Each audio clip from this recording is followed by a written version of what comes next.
Hi everyone, welcome back to Dobby Books. So today I'm going to talk about my Copperfield project, which I finally finished after a lot of interruptions. So let's get started on that. So what I did with the Copperfield project was, as you recall, is I read the original David Copperfield, and then I read the retelling, the modern retelling of Demon Copperhead.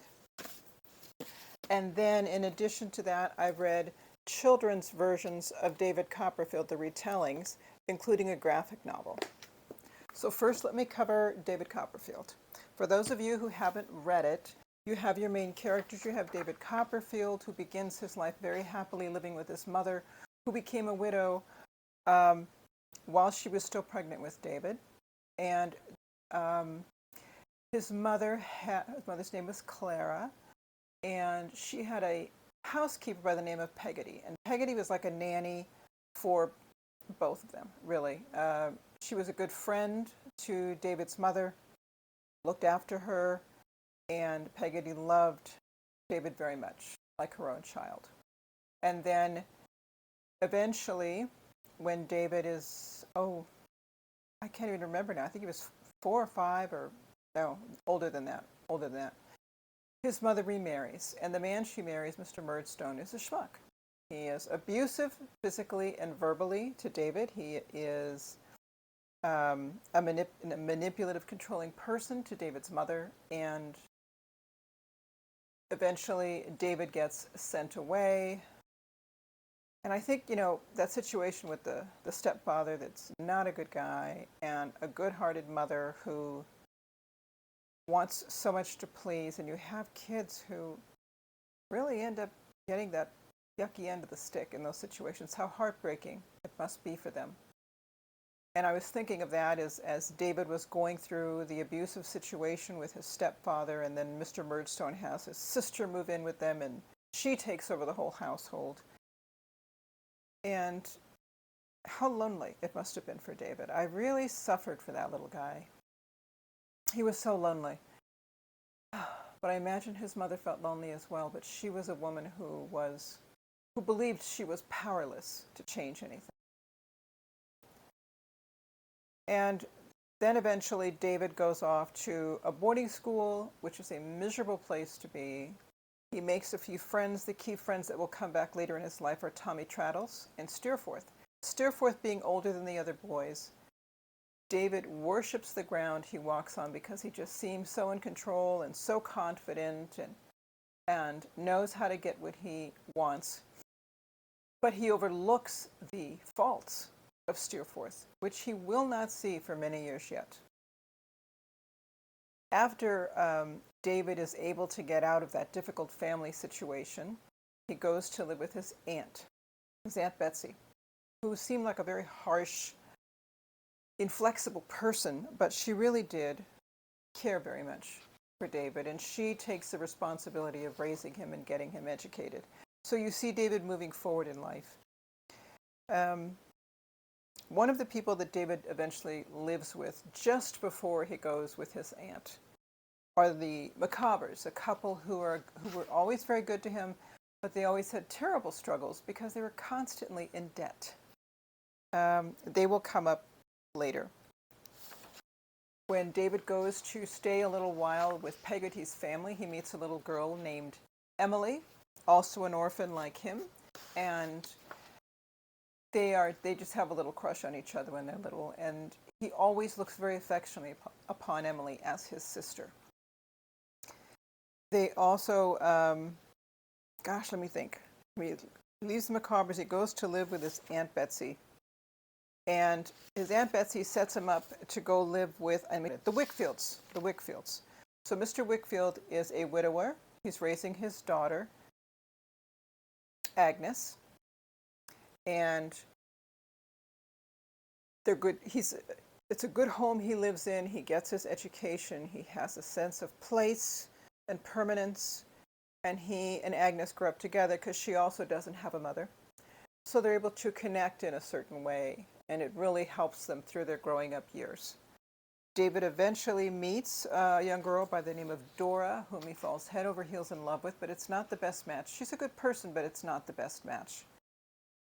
in David's adult years, while he's working for a legal firm, I believe,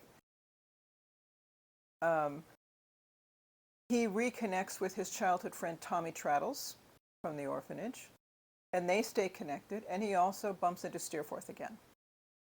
And Steerforth betrays David and his family, and I'm not going to get into what that is because I don't want to put in too many spoilers here. And that's when David finally sees the faults in Steerforth. They were always there, but he just did not see them until basically it hit the fan, right? There is, I have my little notes here. There's a bad guy in there. There's a villain in there, not just Steerforth, but a gentleman who is working for Mr. Wickfield. His name is Uriah Heep. What a name. And you get to see how Uriah starts to entangle a mess in everybody's life because he's greedy. And then I want to think, I'll come to these other characters later. But you see David progressing through his life. He suffers, and you see him facing similar challenges, but as he gets older. It varies. We experience challenges throughout our life, of course, but when we're little, it's different than when we're adults. So this is the same thing with Dave. And you see this wonderful ending, I will say, but I'm not going to say too much else about that. Now, I loved this book. I was hooked on this book. I could not wait to get to the next chapter. I would finally have to put the book down because I'd be falling asleep. I'd push myself too hard. And I'm not a fast reader, so this did take me a while to read, even without the interruption. Now, the next book I read was Demon Copperhead. This is a modern retelling of David Copperfield, written by Barbara Kingsolver. Wonderful book. After coming out, reading a book that was written in the 19th century to reading a book written in the 21st century, this reading was a breeze in comparison. But an excellent story. It had me. I wanted to get to the next chapter. It was funny. I read David Copperfield. I knew what the outcomes were, but this retelling was great because it grabbed me just like the original David Copperfield did. And the way Barbara Kingsolver updates the characters is David Copperfield is Damon Copperfield. Did I forget his last name? But his nickname becomes Demon Copperhead, like the snake. A snake has an important symbolism in the Kingsolver retelling. And David's mother is in there, and the Peggotty, they don't have a housekeeper named Peggotty, but a family with the last name Peggott who live next door, and you see the important role that they play throughout David's life. That's kind of like his second home. And then you have, as far as the step-parents, the Mr. Murdstone is a guy that's nicknamed Stoner, and he's a jerk too. And then Emily is the little girl in Kingsolver. In the modern day story written by Kingsolver, she is a child that the Pegotts have taken in because their daughter had gone to jail. And June, the older daughter of the Pegotts, adopts Emily. June is she's a go-getter. She's going to school. She's going to get ahead in life. She eventually moves away from that town, takes Emily with her. And then we have Steerforth, who in this story is Fast Forward. That's his nickname, Fast Forward. Interesting, Steerforth, Fast Forward. I like that. I like how she got that little twist in there. Tommy is Tommy. Tommy remains Tommy in the story. And he's a kid that Damon meets. Where did he meet him? I'm trying to think in the new story, where did he meet Tommy? It wasn't in an orphanage. Yes, they met at a foster home that David got sent to after his mother's death. That was just a guy collecting the checks and working these kids like dogs. That's where he met Steerforth, and that's where he met Tommy. And then we have David's, it's his grandmother, not his aunt. He goes to his grandmother, and she's the one that sends him to go live with the family for his education. But before that, the Macabres are still part of the story, but they're I think the Macabres in the modern day story. And he goes to live with them, but they're not so nice in the modern day story. They take advantage of him. So they tell CPS one story and another story is happening. They don't abuse him. They're just very selfish. They want the money, and instead of saying, oh, look, this is the room where Demon's going to be staying and whatever, they lied. And Demon actually ends up living in their garage or something. So they weren't very nice. Who am I missing? Angus is the modern day Agnes. Angus is the daughter of Coach Wilkins. He runs the football team, and they have a unbroken record, win after win after win, and that's where Demon goes to live. And Angus is a tomboy. At first, David mistakes him for a boy. Later on, he realizes, oh man, I've been talking to a girl. And they end up having a good friendship. Angus takes no BS from Demon, or anybody else. I love her character. She's just, here it is. Take it or leave it. I'm not apologizing. I love her character. And then Rosa, who in the original story was the personal assistant or companion to Steerforth's mother in Victorian England. In the modern day retelling, she and Steerforth and other kids were all foster kids who had been adopted by the same parents. So Rosa grows up with Steerforth. She knows a lot about him. And Moucher. Miss Moucher in the original story was a little person who worked as a hairdresser. She made her living however she could, but she knew Steerforth. And she was able to catch on to what he was up to in the David Copperfield story. And in the Kingsolver retelling, she is a person who's a connection for Fast Forward. And in this story, we're dealing with drug addiction. And Moucher, I forgot the name she had. Was it the same one in the original? In the retelling, I don't remember. But she's a little person, but she's living in this awful neighborhood. She's just a drug connection for Fast Forward. But she's in the story. I think I'm remembering the major people. I don't want to forget. Looking at all my little scribbles here. Okay, I think I remember the major people. If you've read David Copperfield, and then you read the retelling by Barbara Kingsolver, what you will have is that context that I just gave you of the David Copperfield story and the major characters and the roles that they played in the David Copperfield story. You'll be able to bring that to this book and understand the character, have a certain understanding of those characters as you're reintroduced to them here. Yes, you can anticipate what's going to happen to each one, but Barbara Kingsolver really does a great job of modernizing their fate, how things turn out. Can you read Demon Copperhead without having read David Copperfield? Yes. It is a complete story in itself, but I still think that you will have an advantage if you read David Copperfield first.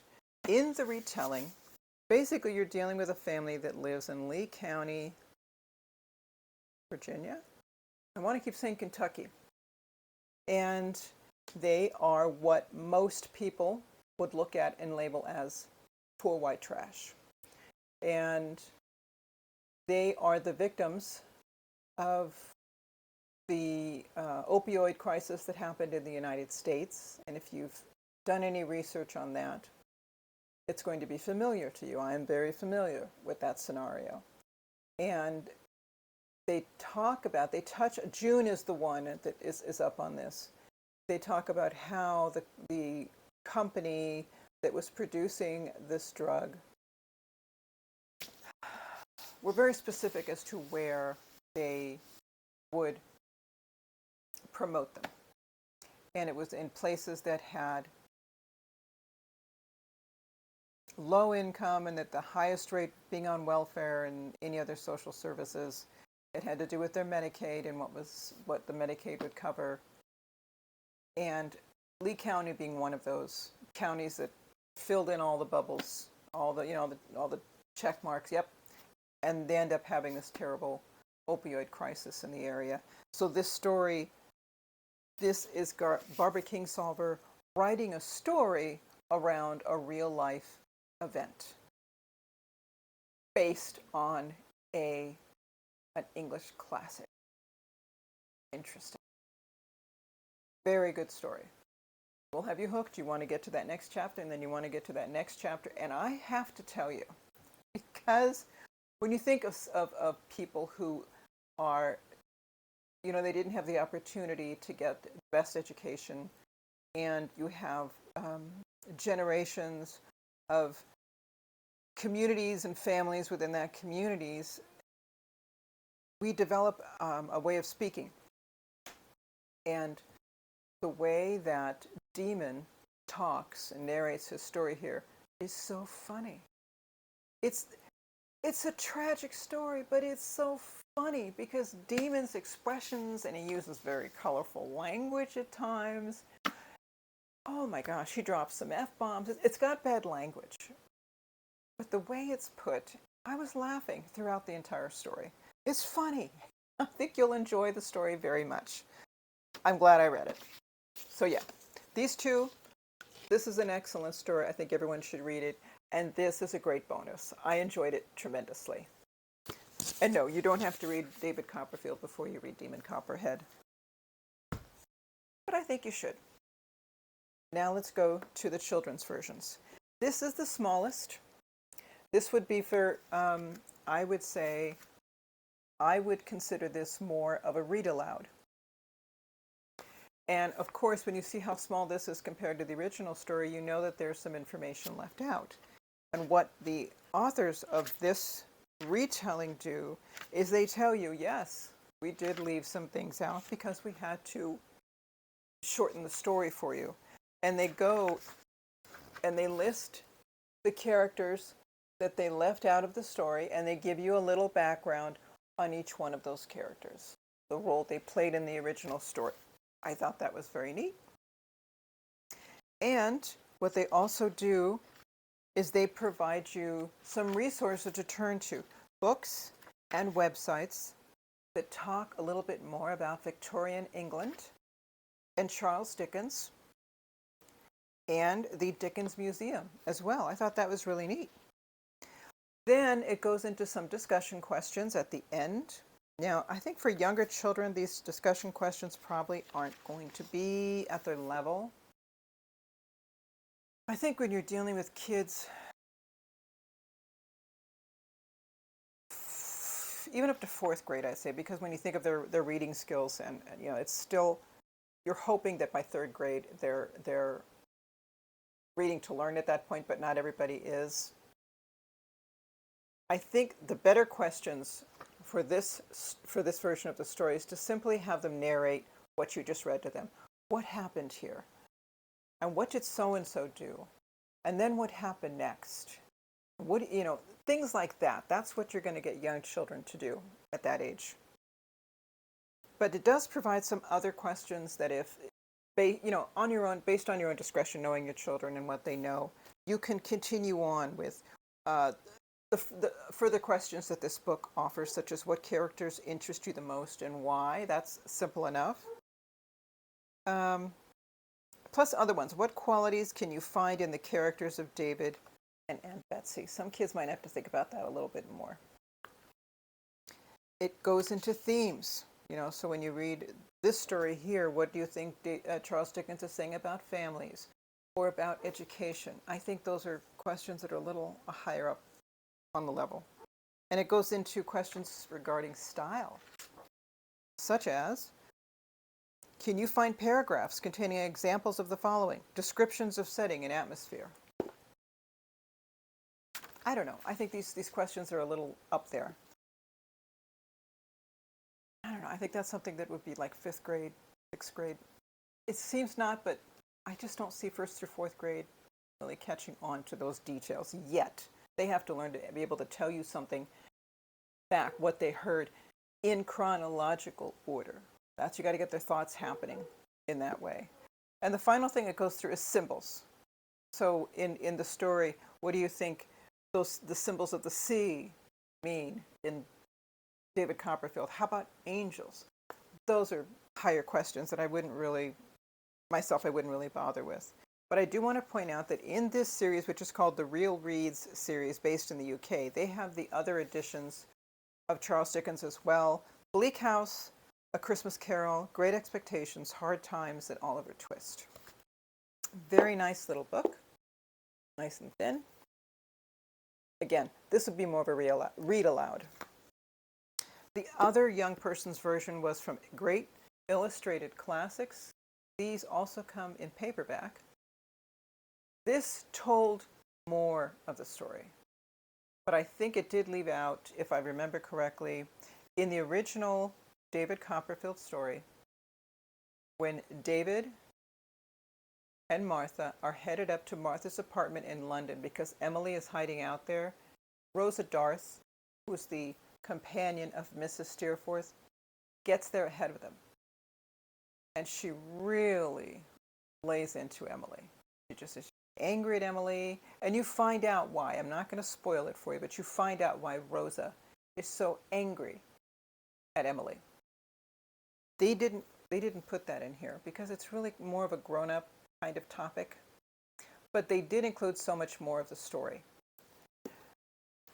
I'm trying to think. Oh, what I wanted to point out to you is the illustrations in this book. They look to me like 1970s illustrations. And there's this, and I was like, what's getting me here?